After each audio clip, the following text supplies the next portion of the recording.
Bien, entonces vamos a ver ahora el primer cociente notable. Vamos a tener que acostumbrarnos en álgebra y en general en matemáticas a poder traducir el texto en números, y si hablamos de álgebra, en números y letras. Esto es así siempre. Normalmente cuando resolvemos un problema, ese problema es planteado por escrito, textualmente, y nosotros debemos ser capaces de interpretar y de traducir ese texto y llevarlo a expresiones algebraicas o aritméticas o trigonométricas según el problema. Eso hay que hacerlo siempre y no hay que tener miedo. Es fácil realmente si consideramos que solamente son palabras y que debemos tener nosotros un método para interpretarla. Veamos. El primer cociente notable nos habla de que el cociente, es decir, la división de la diferencia, estamos hablando de una resta, ¿verdad? Ya podemos poner ahí un primer término, un primer elemento de la matemática, del signo menos, porque nos hablan de diferencia. Antes nos hablaron de cociente, podríamos poner una línea de quebrado. ¿Sí? El cociente, ahí está la línea de quebrado, de la diferencia, aquí está el signo menos, de los cuadrados de dos monomios, aquí hay que leerlo como monomios, hay un error, ¿no? De los cuadrados de dos monomios. ¿Un monomio qué es? Es una expresión algebraica de un solo término. El hecho que sea un solo término no quiere decir que solamente va a haber un número o una letra. Normalmente los monomios vienen de esta forma.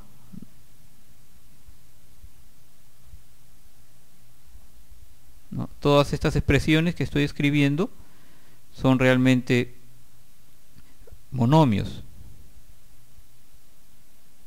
A ver.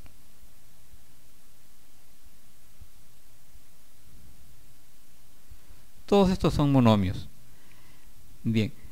En el caso de los cocientes notables, los monomios vamos a expresarlos por una letra. Ahí está.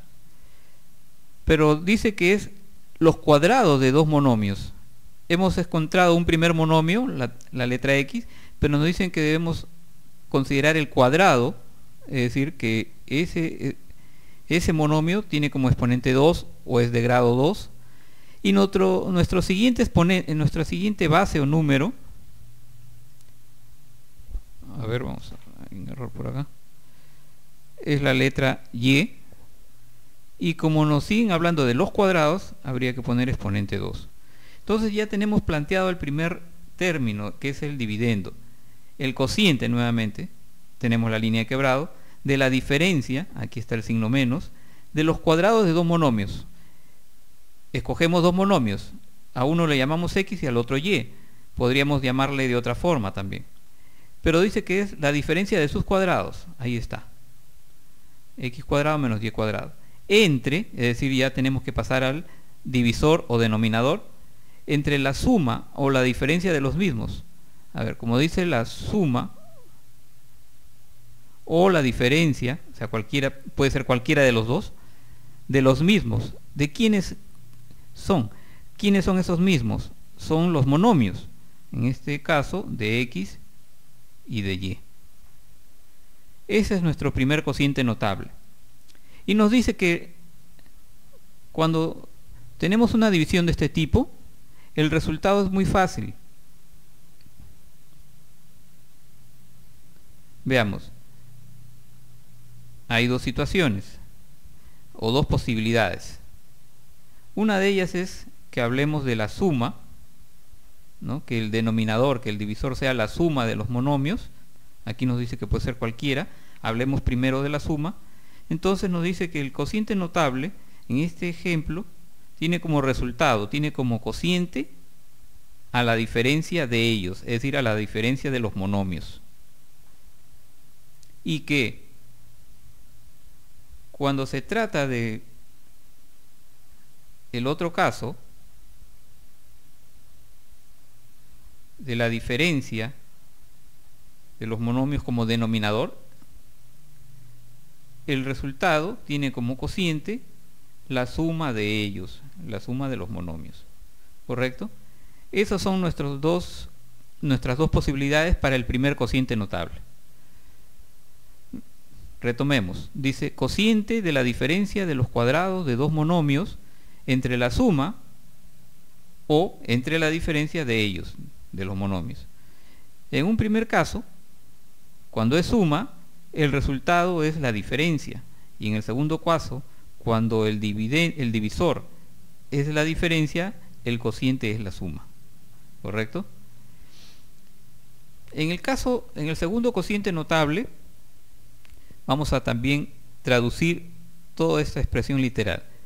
Ya sabemos que hay que ir identificando término a término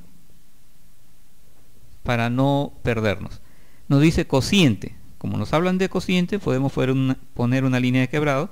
Dice de la suma o diferencia.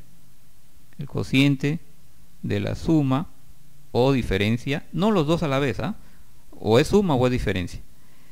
De los cubos de dos monomios, escojamos dos monomios, uno x y el otro y. Dice cociente de la suma o diferencia de los cubos de dos monomios. Entonces elevemos al cubo uno de ellos y también al cubo el segundo. Entre, ya tenemos que pasar al divisor, la suma o diferencia de los mismos. Dos posibilidades, la suma o la diferencia de los mismos. ¿Cuáles son ellos mismos? Los monomios que hemos elegido. Eso nos dice que tiene un resultado siempre conocido. Vean, los cocientes notables son útiles porque nos permiten obtener los resultados, es decir, los cocientes, sin necesidad de hacer la división. ¿Bien? Estos son los cocientes notables. Vamos a ver más ejemplos o resolver algunos ejercicios prácticos en los siguientes videos.